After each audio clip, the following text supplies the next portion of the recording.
We met in, I don't know, the late 90s. Mm-hmm. And yeah, that's, I don't know. Does he remember? Does he remember where? This is a question. Yeah. Blending sounds so easy. I mean, you do it in the kitchen and it's no big deal, but it is not easy. It doesn't just happen.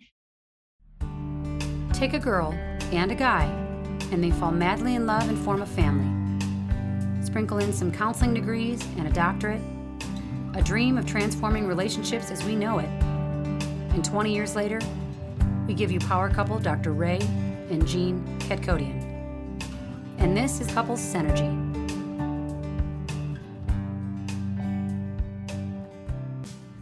Welcome back to another episode of Couples Synergy with Dr. Ray and Jean. Hi, I'm Dr. Ray. And I'm Jean. And this is our podcast about love, marriage, and relationships. Please check us out online at couplesynergy.com or on Facebook and Instagram at Couples Synergy. And please subscribe to our podcast and leave us a review or send us any suggestions on topics you'd like to hear more about. And now on to Couples Synergy, an in-depth look at love, marriage, and relationships, where we bring you our experience helping thousands of couples transform their relationships for over 20 years. You know, everyone says you should work on your relationship, but nobody teaches us how. So we've created this podcast to teach people what they can do to create the relationship they've always dreamed of with the partner they fell in love with. On today's episode, we welcome Tess and Ricky Scott. Tess is a mom of 8 boys and a grandma to 9 adorable grandchildren, author of Listen Sister, Finding Hope in the Freak Show of Life. Tess and Ricky, thank you so much for being on our podcast today. Thanks for having us. Thank you. And Rick is fine. Rick is fine, okay? So, we want to get into your story and kind of how you became an author and, just kind of the whole process. But before we do that, why don't we get to know you a little bit more? Like, how old are you guys and how long have you been together? Mm-hmm. And what do you do for a living? Okay. You want me to start? Okay. So, we have quite a story, I guess. So, he's a lot older than me. So he's already turned 57 and I'm still 56 for another whole month. And I'm going to ride that as long as I can. We were married in 2003. Is that right? Yep. And then divorced. And then after being divorced for 3 years, our relationship was reconciled and we dated and then actually got remarried. So that's like a huge miracle and answer to prayer and just amazing. Wow. What an awesome story. Yeah. Mm-hmm. Yeah. Can you tell us the story of how you guys met? Oh, go ahead. We met in, I don't know, the late 90s. Mm-hmm. And yeah, that's, I don't know. Does he remember? Does he remember where? This is a question. Yeah. This is a trick. In Sarnia.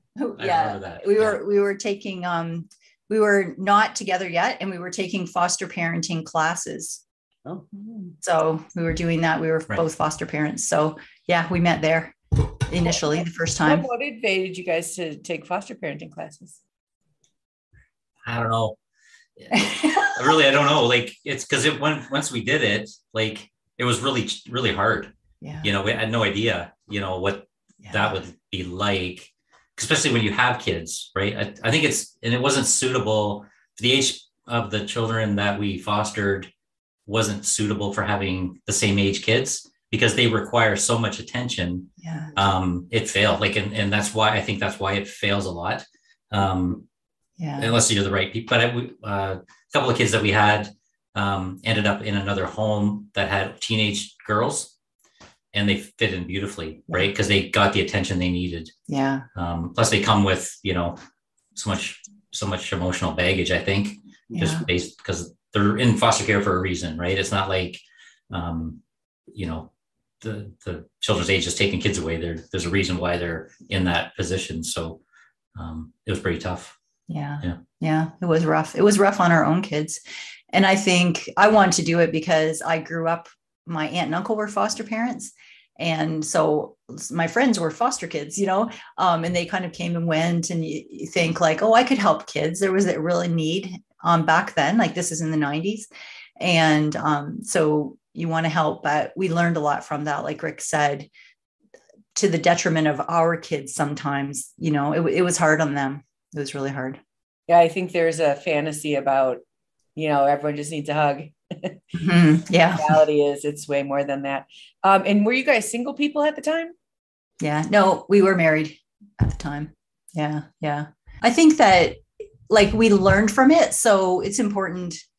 I often think like, is it important to look back? Like, I don't want to look back unless I'm looking back and learning from that. Like the value is in going forward, right? And thinking, okay, so I learned from that. Hopefully there was good things came out of it. And, we helped those kids, and whatever we learned, we grew through it, and we're looking at the future. So yeah, I'm still thankful for that time. And we've been through so much, right? Like our marriage, and we really want to help other people. And that's part of writing and sharing our story, is helping people that are coming along behind us, and giving them hope.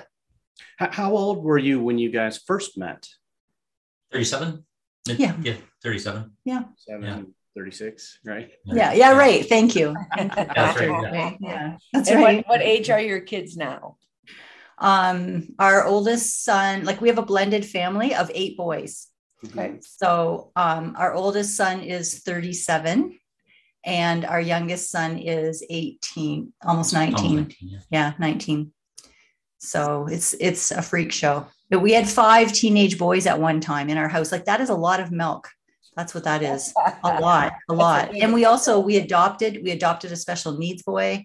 And, it's just like, it was a freak show. There was days, there was always wrestling on the kitchen floor and deciding who kind of is the leader in the family of the kids. That's how boys do things. I don't know how girls do things because I'm barely a girl. Like I don't even know girly stuff, but the boys, like after supper, like wrestling on the kitchen floor and who can take who for the pecking order in this family. Lots of I'm from a family of 6. I have 6 brothers. Yes. And 2 sisters. There's a really big gap between the last 2, but the first 7 of us, it was 5 boys and 2 girls. And we were kind of treated all the same. So all the wrestling was happening either way. There's always the competition. Maybe at a certain point we got a little weaker and then had to be more creative. Yeah. I like the way you think there. Yeah. But yeah, it is. It is an interesting thing, and you don't really realize it when you're in it. And there's a movie called, I think it's Parenthood with Steve Martin, and he's got, or maybe it's Cheaper by the Dozen. One of those. And I remember them showing breakfast and this big assembly line with loaves of bread and, dozens of eggs. And I'm like, yeah. That's right. Well, you get that because you also had a huge family. So yeah. And it's great now. I mean, we love it. That now they're mostly grown up and are married with kids. And so when we get all together at Christmas or in the summertime, there's 24 of us. And it's it's amazing. It's so great. Mm-hmm. Yeah. What was it about each other that you fell in love with in the beginning? In the beginning, I would say it would be her humor. And, besides obvious like attraction, but her humor mostly. She was easygoing, she was easygoing. He's so kind of have to be to raise 8 kids. 8 Yeah. Yeah, that's about it. Yeah. In a nutshell. There's probably more. I can't think of anything off the top of my head, but yeah. And what about him? Well done.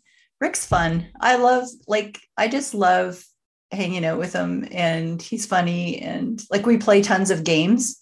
We're big game people, not video games, but like board games.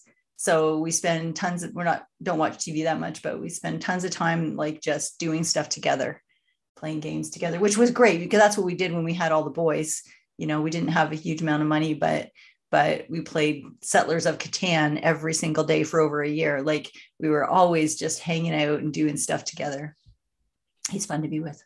So in the beginning, obviously it was very different than the way things are today.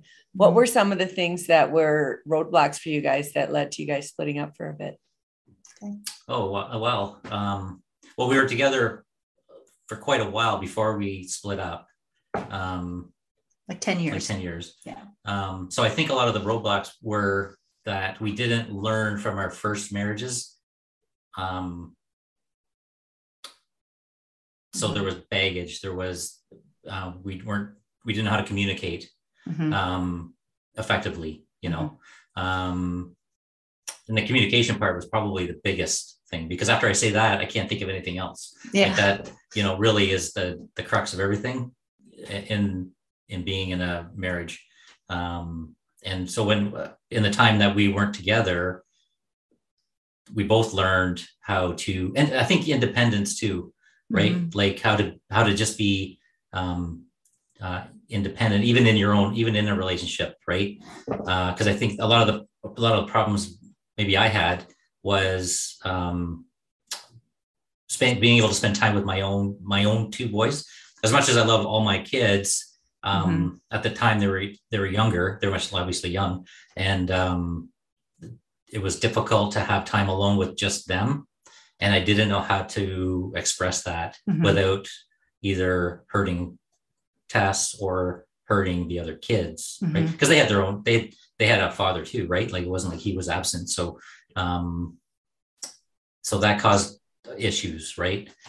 And so what I learned in the time we were apart was that how important communication is, and how it's important to be able to say an issue, right, without fearing a negative reaction, even though there may be one. Like for example, just today, and it's funny because just today there was she went to the store, and we have a pool, and she bought glass soda, pop, like we call it pop, root beer.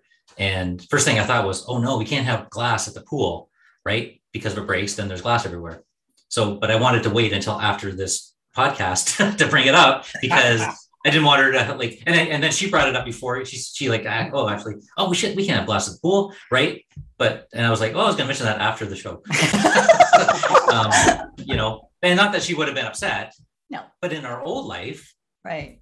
And not that it would have made her upset, but something like that. If you say something minor, like that is a minor thing, and if you say something and that person reacts inappropriately, not overreacts, but reacts inappropriately, then when something bigger is out there, you're not even going to say anything. Right. You're just either going to dump all the glass jars or glass bottles, or figure out a way around it without having to bring it up. And then that's where you end up in that. And that's where we were, right? Yeah. Like, do you feel that, like, if you could have found the words or found a way to communicate it, that it might have not led to you guys splitting up for a bit? I don't know. I can answer if I can answer. I don't know if I would have learned that. Right. Because sometimes it takes getting the rug pulled out from under you to kind of wake up to those things.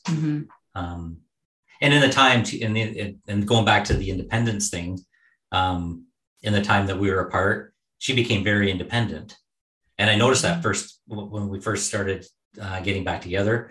I really noticed that independence right away, like totally different person. Now, we're a blended family, and, you know, in the beginning of our marriage, you know, there's that transition period. So it's very, very difficult, right? I was wondering if, you know, becoming a blended family and that transition in the beginning contributed to some of that communication breakdown. Absolutely. I think that I don't know about you, but I'm going to say when we got together and we were going to blend our family, like, blending sounds so easy. I mean, you do it in the kitchen and it's no big deal, but it is not easy. It doesn't just happen. And like Rick's son and my son were best friends before we got married. So that seems like that would be the easiest thing possible, but it wasn't all that easy, you know, and I was not good to say to Rick, like he mentioned, like, why don't you just take your two boys, right, and go do something today? Because I would think like, well, why doesn't he want me to be with them? You know, which is immaturity and insecurity and all those things. But that's where I was at that time. And then he didn't want to make me upset. And so he wouldn't say what he was feeling, because I didn't accept it. And there was a lot of things, but we really didn't know what we were getting ourselves into, for sure. Mm-hmm. I think that's true of most couples, right? Yeah. And, that's one of the things that we've noticed working with couples for 20 plus years is that it's almost magical how you attract someone who knows exactly how to step on where it hurts. and you do the same thing to them. And it's always at the same time. Icebergs, and we have equal icebergs that kind of collide at the same time. And, that's part of our work, is showing people, how do you heal from that? Like you guys said, you didn't really resolve the stuff and learn from your previous relationships. So here it comes up again, right?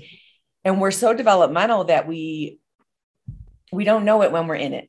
And you get here and you're like, how could I not have seen that? But there's so much going on.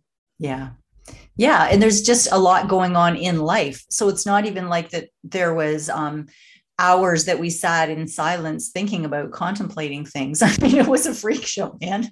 There was kids everywhere. It was, it was nuts. So, and Rick was working and I was working, and, and then I got pregnant, and, it was just a nuts time. So there wasn't a lot of quiet contemplation ever. I don't think.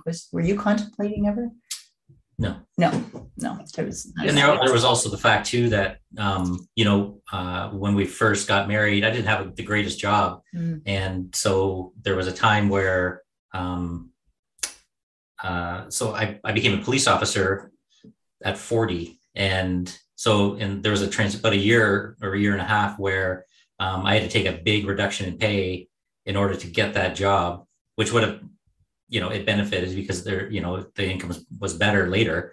But there was a time there where, resources were really limited, and also, when you get that job, there's a lot to learn, so you've got a couple of years where, you're really learning a lot and exposed to a lot of things you never had been exposed to before, which causes, stress that you never even considered. So there was that part of it too, right? Like where, there was a lot of learning in my personal life and my professional life. Yeah. How long were you guys separated? 4 years. And how did you find each other again? Well, we have a mutual child. So we were, I would like to say we were always in communication, but I'm not sure that that's accurate. But, he was a good dad. He always came in and took Hayden, on every other weekend and all that kind of stuff. So we were a little bit in communication about that. Rick is never a yeller. Like when we fight, or whatever, he just doesn't talk. He's a not talker. So he would maybe just not answer my text. Right? Is that accurate? Perhaps. He's going to not answer. So I think he just started answering when I texted things, and I thought, well, this is interesting. Well, and he started going down kind of like having a hard time. True. Yeah. Interestingly enough, he really struggled with it, although being grown up with kids who were stepbrothers, he really struggled with it. But anyway, he started going through just whatever, preteen, early teen stuff. And I also I watched a program on what do you call it? Kind of like your version of PBS. And it was about split people who got along, right? How they were friends and just there were this one couple that they focused on were actually neighbors, and they were both remarried, and they were neighbors and friends. Everybody was friends, and it was lovely. I guess it sounded lovely, but anyway, so I thought, well, if they could do that, well, why can't we? And so I think that's kind of what kind of opened up the communication a bit. And then, whatever, like one thing leads to, you start talking more and you realize, no, she's not so bad, So, yeah, you mentioned the youngest had a hard time, with the breakup. How did the other children react to you guys splitting up? Yeah, it was hard. It was really hard. Some of them, yeah, like you didn't probably think that would have happened. Yeah. Right? Like for me, it was a shock when I learned that, because why? I forget. Well, because they have a dad. Yeah. Right. So I think, you didn't think. I didn't realize the impact I was having on them. Right. Oh. Right. Because we had been married for 10 years. Mm-hmm. So he was their stepdad for 10 years, but they lived with us full time. Mm-hmm. Right. And I think too, because when I was a kid, my parents, I never met my dad till I was mid 40s or whatever. And he's since died, but so my mom had been in a relationship for a long time with a fellow. He lived with us. And when they split up, I never saw him again. Mm-hmm. And so I just thought that's the way it was, that it's kind of like, well, they have a dad, I have my kids and we have a kid and that's just the way it was. It was like, I didn't care. And I did see them around town, whatever. And we were friendly and whatnot, but I just didn't realize the impact I had. Yeah. Yeah. It was hard. And how about your relationship with his kids during that time? His oldest son, I still had a relationship with, and they came and visited me and things, but I also didn't want to make it uncomfortable for Rick. It does feel sort of like there's teams, are you on team mom or team dad sort of thing. And they're married and at that time had 2 kids, I think, or I guess 3 during that time. So, I visited them when they had kids and like we had a friendly relationship. The younger son, not so much, because him and I kind of didn't get along back then. So I left him alone. But there was no like fighting or anything like that. And we live in a small town, so you're bound to run into people. But I'm really thankful that now we have good relationships with everybody. And we have good relationships with our ex-husbands and wives, husband and wife, or whatever you say, so that's so important. It's so important. And I stress that to people all the time. It's just so important to your kids, important to you, to them, it's not undoable. Like we do it, we can do it. Yeah. So how do you go from, trying to coexist as co-parents to deciding, hey, you know what, let's reunite and reconcile? Yeah. Well, the first thing was, I think, actually, he started answering texts and that blew my mind. But then he came over to take Hayden to a basketball game, Pistons in Detroit, which is not too far from here. And then asked if I wanted to go. And I thought, what? Okay, I'll go. So I went. That was weird. And then just more conversations. And then we went out for dinner, right, to a very nice restaurant, by the way. And and then he asked if I could be in his life, just, can we just be in each other's lives and date? And so we decided to date. Like, we didn't live together. We just dated. And we worked through a lot of things. It was a really hard, 6 months of conversations about working through everything for the last 10 years and just being honest. And like Rick said earlier, that was always a scary thing in our first marriage, because you're bringing back baggage from your previous marriage, right? So maybe you've learned that if I'm honest and say something, he's going to have a fit, or I'm going to be walking on eggshells around that person, or all those things. You bring all those things you learned into the next relationship. Even you don't know you do. I didn't know I packed that bag, but I dragged it with me. So we had to unlearn all those things and really be honest and vulnerable and say but it was a good way to do it, because we were just dating. We could have said, that's it. Right. It was we had nothing to lose. I felt like we had nothing to lose. We're just dating. It would have been sad for the kids, but we had to do it right. We had to start at ground zero. Mm-hmm. Right. Well, that's what made it kind of easier, was that, you had nothing to lose. Mm-hmm. Right. So I can say, whatever, and mm-hmm. You just gonna have to take that. Mm-hmm. And I'm gonna have to say things that are hard, and you're gonna say things that are hard. And if we can't handle it, then we can't handle it. And we've got nothing to lose. We've already got a place to live, and you've got a place to live. And mine was nicer. Yeah. How is that different from in the beginning? And what was the time frame between ending your previous marriages and getting involved and getting married?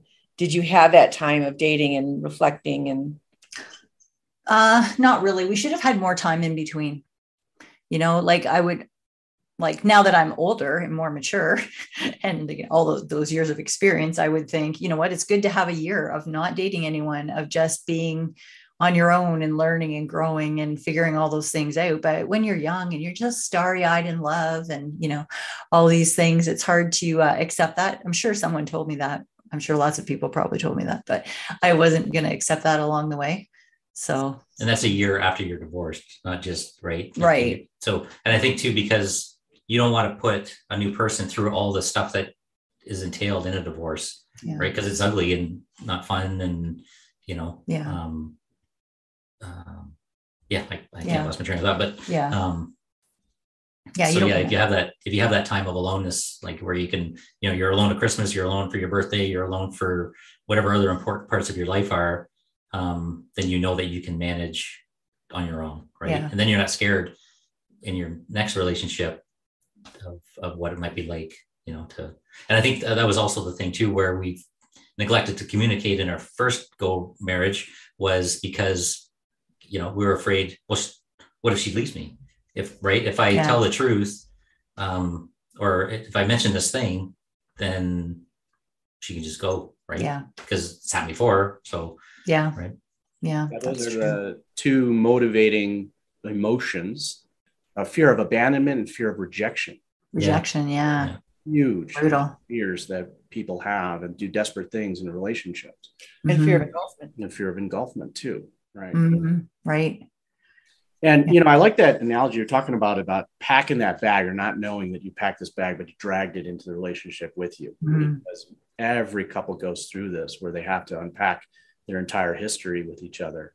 And if they don't, they shy away from that and walk on eggshells. And that's usually what causes the bigger problems down the road. Yeah. Yeah. That's for sure. It's kind of like when you walk by a window or a mirror and you get a glimpse of yourself and you're like,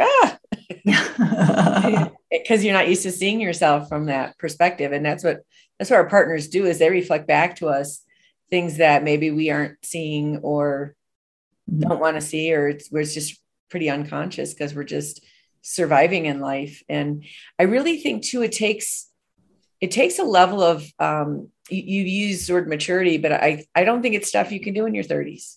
I think it takes till we're older to kind of really have that perspective, especially hormonally. I don't know how the menopause thing has impacted you guys. Yeah. We found it to be a great time of transformation. Yeah. Yeah. There's a lot of things that are easier at this age. That's for sure. Mm-hmm. So you said your youngest had a difficult time with you guys splitting up. How did you react when you both wanted to reconcile? Yeah. Well, I think he obviously would have been happy. But we just learned, like, it's still, well, maybe not so much now, but up till a year ago, I think he still was afraid it was going to happen again. And he didn't behave any differently, like he was still afraid of that happening again, which kind of surprised me. Which it shouldn't surprise me. I mean, I'd probably be afraid too, right? But we knew where we were at. I guess he didn't. It was just probably a constant fear, right? Have you had any of these kind of conversations with any of the kids?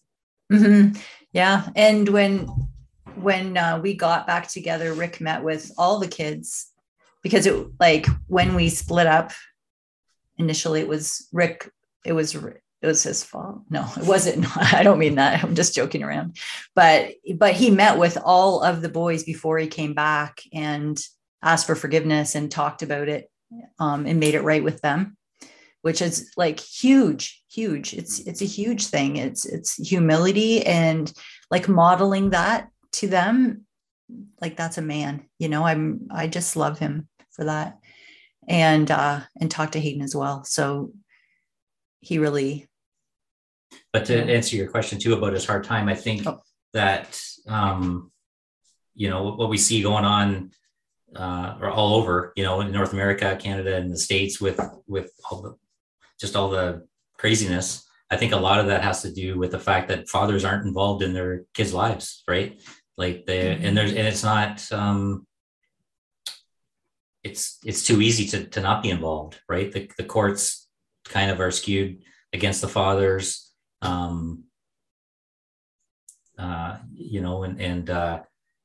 the way they portray them in a lot of movies and TV shows, they're just doofuses.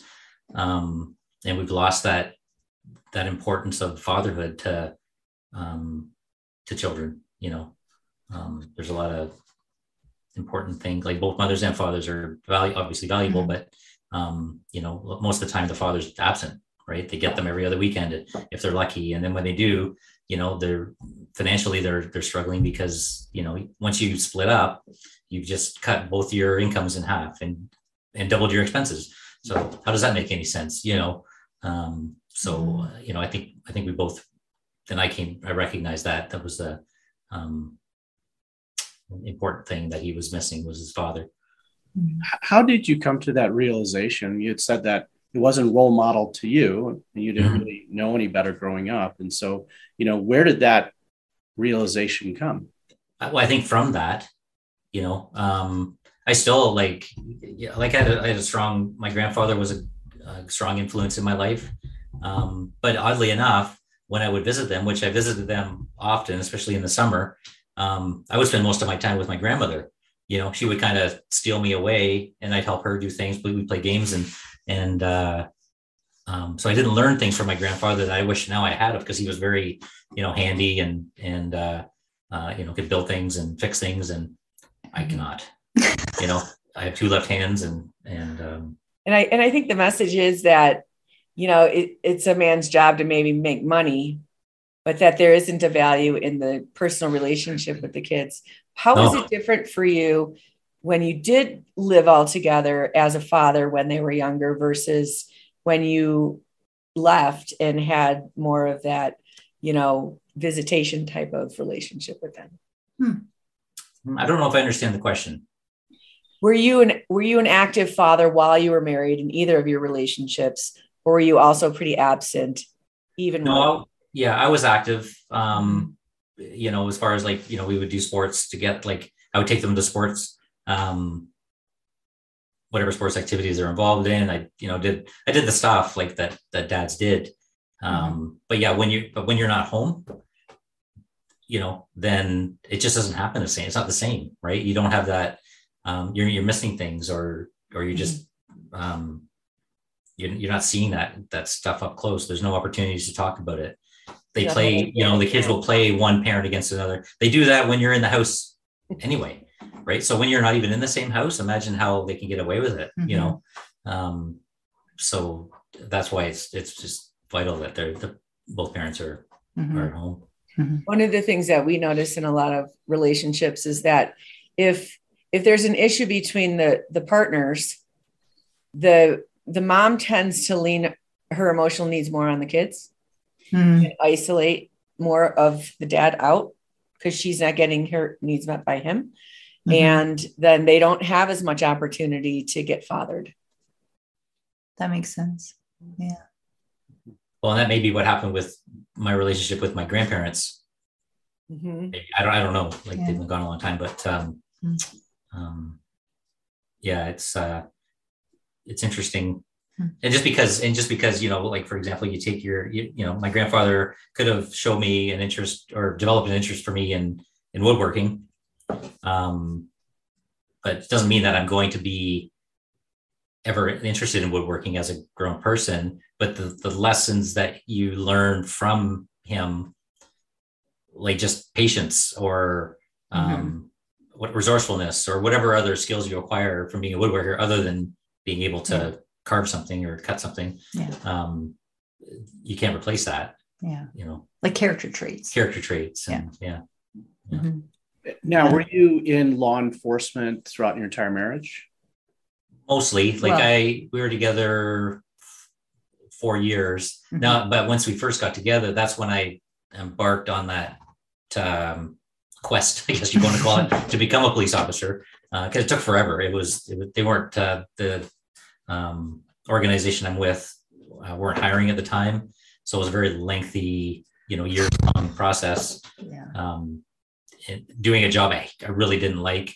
But I didn't want to leave it because I didn't want to have a gap in my resume or look like I was a quitter or whatever. Right. So I kept that job until I was finally hired. Yeah. It was pretty tight. Like we were paying our Visa with our MasterCard. You know what I'm saying? Yeah. I've worked with a lot of law enforcement over the years, and one of the themes that they talk about is this need to keep things like, being on the job and the things that they experience, need to keep those experiences from their spouse because they don't want to burden their spouse with some of the, tragic things that they witness. I was wondering how much of that may have contributed to that, withdrawal or that miscommunication or lack of communication in your relationship. I don't know. Do I talk about it more now or less than same? The same. Yeah. I think I don't know what you don't share, I guess, but I think you always share. You have the marble thing though. Yeah. I don't share everything, I'll tell her when something's bothering me now. I don't know if I would tell her then. Like I said just the other day, it was just recently really where I mentioned like more often now and things are getting like, so being a police officer where I am and being a police officer in Chicago are totally different things. Right. So we don't have the issue with gun violence like there's there and that kind of thing. But you're still dealing with difficult people and difficult circumstances. And it's getting worse here as, I think the lockdowns really played a lot into that where, people were just isolated for so long. There's a lot of mental health issues.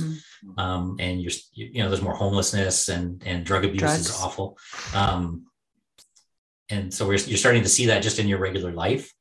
And so I mentioned a couple weeks ago how I'm more often thinking about what I would, when I'm off duty, what I would do if this situation happened. And where that wasn't a thing before. I usually didn't bring my job home with me. Right. So for instance, so for instance, he's saying like sitting in church on his day off, he thinks, what will I do if someone bursts in the back door with a gun? Where a few years ago, you wouldn't have thought, right? Is that a good example of that? Yeah. Maybe not that extreme, more a protester or just a vagrant, somebody who may be very welcome there, but they maybe not be acting appropriately. Right. Because that's happening more and more. Yeah. If you think about the first 10 years and then how you are now, and if you think about behaviors that are working on relationship, times you spend together, trying new things, working through things, having difficult conversations, what would you say is the ratio of time you spent on it before versus now? Or what are the other things you think are different that are leading to having more success now? I think one thing that is different is we feel, I'm going to say we, but me, feel a lot more able to spend time alone, right? Before it was always together. Like we didn't do independent things, right? As much. So now, and part of that too is like, we don't have the whole raft of kids around. So, but we feel confident to be able to just say, yeah, I'm going to go out and do this tonight. You're going to, whatever you do, we like being together though.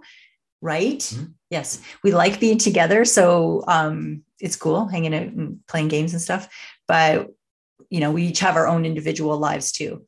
So that's really important. And I also think that being able to talk about things like that's so huge. You can't even overemphasize that, because not being able to say, like, feeling like you might hurt the other person's feelings or they might be mad or whatever. So you don't say it. And then that just snowballs into this big thing time after time. So those are two things that definitely are different now. Would you add to that, Rick? Yeah, I would say the same would be this being able to speak my mind, mm-hmm. or take it, or even to accept whatever's being said. Mm-hmm. She's way more extroverted than I am. I like time alone. But as far as like the one takeaway would be the communication for sure. Mm-hmm. Okay. So, your book, what prompted you to, want to write it? Well, I felt like our story, just the story of the marriage and remarriage is big. And I mean, raising 8 kids, and we had a couple kids that struggled with addiction. So getting them through that. We have a special needs kid who has fetal alcohol that we adopted. We have, like, I had a mini stroke. I've had breast cancer, like, oh my word. And I really felt like God wanted me to write this book, or at least share my story to encourage other women that, like, they're not alone. Whatever's happening, like, someone has been through it and there's hope, and I can share vulnerable things because I do it with humor. And so I knew that I needed to share our story, but I didn't know what that kind of would look like. And I really didn't want to, because it's vulnerable. It's crazy hard. But I knew that in the same respect I had to. So I kind of wrestled with that for a while, what that would look like, and started writing. And I don't know what I'm doing. Like, I'm not a writer. Well, I guess I am now. I have a book, but I mean, I'm not like, I have a grade 12 education here. But I knew that I had to do it. And then at the end, or I mean, sort of like the final thing, the final straw maybe, was I had a TIA. So I ended up in the hospital, thought that I was having a stroke. My face was all cockeyed like this, and my words were all garbled. And I thought, really? Like, God, you want me to write a book, but I can't see, my eyes are blurry and I can't speak. So I don't know how I'm going to do this. And so anyways, that all, there was no lasting effects of it. I was in the hospital 3 days.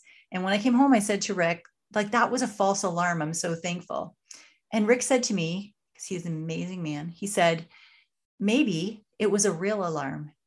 Maybe you know what you're supposed to be doing and you're not doing it. And we all only have so many days on this earth. We don't know that number. And I think that you need to quit your job, write the book, and he'll just work 10 years longer. So I did. I went to work the next day and said, yeah, I'm going to be done in a couple of weeks, and quit. And that was April of last year. So 14 months ago. And here we are. What was that like for you, Rick? Yeah, it was good. Like, because years and years ago, I used to say, you have to write a book someday about this, like, but you just don't, or we should be on it. This should be one of the, what do you call those, a reality TV show or something. How is this not on TV? And we'll even say, like, now, like, are we on TV somewhere? Because it's so ridiculous, some of the things that happen even now. But I knew that, because I read what she'd been writing a blog for a while, and I would read them, and, like, she's a very good writer. Like, she can paint a picture like no other person I've read, because some of the stories that I read, I either know about them, or I don't, like, they happened to me when she was a kid or whatever. But she has just this way of just bringing you in, and you can just see what's happening. So I thought, okay, well, I have a good job, and I'm healthy, and she needs to do this. We need to take this leap. I really love that, because, one of the things that we talk about a lot is, there's no keeping score with teammates. And when you can help your partner achieve their dreams, then it's very fulfilling life. And when you feel in competition with them, it's a pretty miserable life. So that's really awesome that you guys were able to, collectively support so that you could create this book. That's really awesome. Are you concerned at all about maybe your kids and sharing things that might be uncomfortable for them? I don't know. I haven't read your book. So in the book, well, people ask me, like, what do your kids think about the book? And I say, well, they're all boys, so they're probably never going to know, because boys aren't really readers.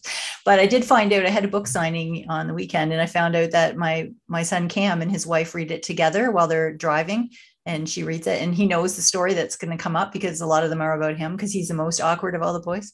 And they just laugh. There's nothing, there's serious things in the book, but they're shared with humor, right? So it's a story, usually funny or awkward, and then the lesson I learned in it. And they're all short, sort of like a chicken soup, like 2 minutes. My brother says you should keep it in your bathroom. I don't know if I agree, but whatever it is, you can read it in the bathroom while your kids are like banging on the bathroom door because you only have 2 minutes of silence a day, And I just really wanted to encourage women, especially younger women, but all women, that there's hope. And I think that when I was a young woman, and like many, many, many years ago with kids, and I connected with my friends, either in person, I saw their lives were not perfect, right? Or on my rotary dial phone, and I could hear their kids yelling at the background. And I knew their life was just like mine.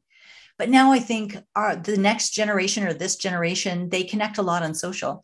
So, and I say, like, if you see this beautiful house on Instagram and you think that this house with the big wreath and the pumpkin on the porch and all that is her life, that perfect life, like that is not truth. And if you open her front door and walk into her living room, there is laundry on her couch, just like your house. That's real. And that's what the line should be. Like, there are no perfect lives. We all live through a whole bunch of crap, but we get through it and there's hope. We have to start being honest with each other. That's what I think. That's exactly why we started the podcast, because people would ask us, is what we are going through normal? And we're like, yep. Yes. And nobody knows that. I think even more now, because we don't walk in other people's houses anymore like we used to. That's right. Exactly. And even if you did walk into their house and the front room is perfect, just look in the closet. That's where all the stuff is. That's right. Well, and when I first started policing, I got to go in everybody's house, right? And sometimes they're people I knew, because it's a small community, relatively small. And even if you go to a house, you think, these people have got it great.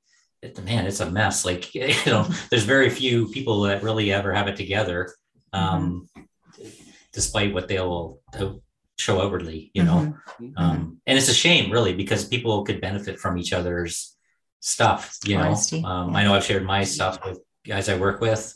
I try to, sometimes it works and sometimes it's still, they still end up apart from their spouse, but behind closed doors, we have heard thousands and thousands of stories. And if a person has $1 million assets and, living paycheck to paycheck, that's not an indication of the happiness that they have in their life. No. And so we wanted to bring everyday couples stories, to the world, so to help people who feel alone and are struggling and can benefit from how other couples deal with things. Yeah. So, thank you for sharing your story. Yeah. Thanks for doing this. I think it's great. So last question. What is it that your partner does that they love you? Oh, that's easy for me. My husband almost every night rubs my feet before bed, and I love that so much. That is like the best thing ever. Yeah, that's easy. And for me, I'm just trying to think. But for me, she leaves me notes. So I'll like grab a coat from last spring or whatever, and there'll be a note in there that she put in. I didn't even know, or I'll be like, when did you put this note there? Or, or I'll open up something and there'll be a note, or open up the peanut butter jar and there's a note on the top or the bottom, or in the coffee filter or something, so yeah. Well, Tess and Rick, we want to thank you so much for joining us today on Couple Synergy. Before we say goodbye, Tess, where can people get a copy of your book? Oh, the book is available, bookstores everywhere, Barnes & Noble, Chapters, Amazon, anywhere books are sold. Listen, Sister, Finding Hope in the Freak Show of Life by Tess Scott. Wonderful. And we'll put that in the show notes. Absolutely. Right. Thank you. Yeah. Thank you to all our listeners for joining us today on Couple Synergy. Our passion is in helping couples and people have happy and healthy relationships, and this podcast gives us a fun way of bringing our knowledge and expertise to you, our listeners. Sharing stories is a way that human beings have been bonding, healing, and growing since the beginning of time. We hope that by you guys sharing your story, it's enriched your lives and the lives of our listeners. Thanks for having us on. For all of you listening, please let us know how you enjoyed the show. If you have any questions, comments, or topic suggestions, please email us at contact@couplesynergy.com. For more information about Couple Synergy and our programs such as Relationship 101, our home study course, the Couples Weekend Intensive, and our premier coaching program, called Couple to Couple. Look us up online at couplesynergy.com. And if you know someone who could benefit from this episode, and we're all out there struggling with this stuff, and it's really comforting to know other people are struggling along with us and laughing through it, please download it and share it. And thank you for listening. Until next time, synergize your life and synergize your love. You have been listening to Couple Synergy with Dr. Ray and Jean Ketkodian. Couple Synergy was recorded, edited, and produced by Dr. Ray and Jean Ketkodian. Voiceover and music entitled Breathe and Let Go was recorded and composed by Gina Gonzalez.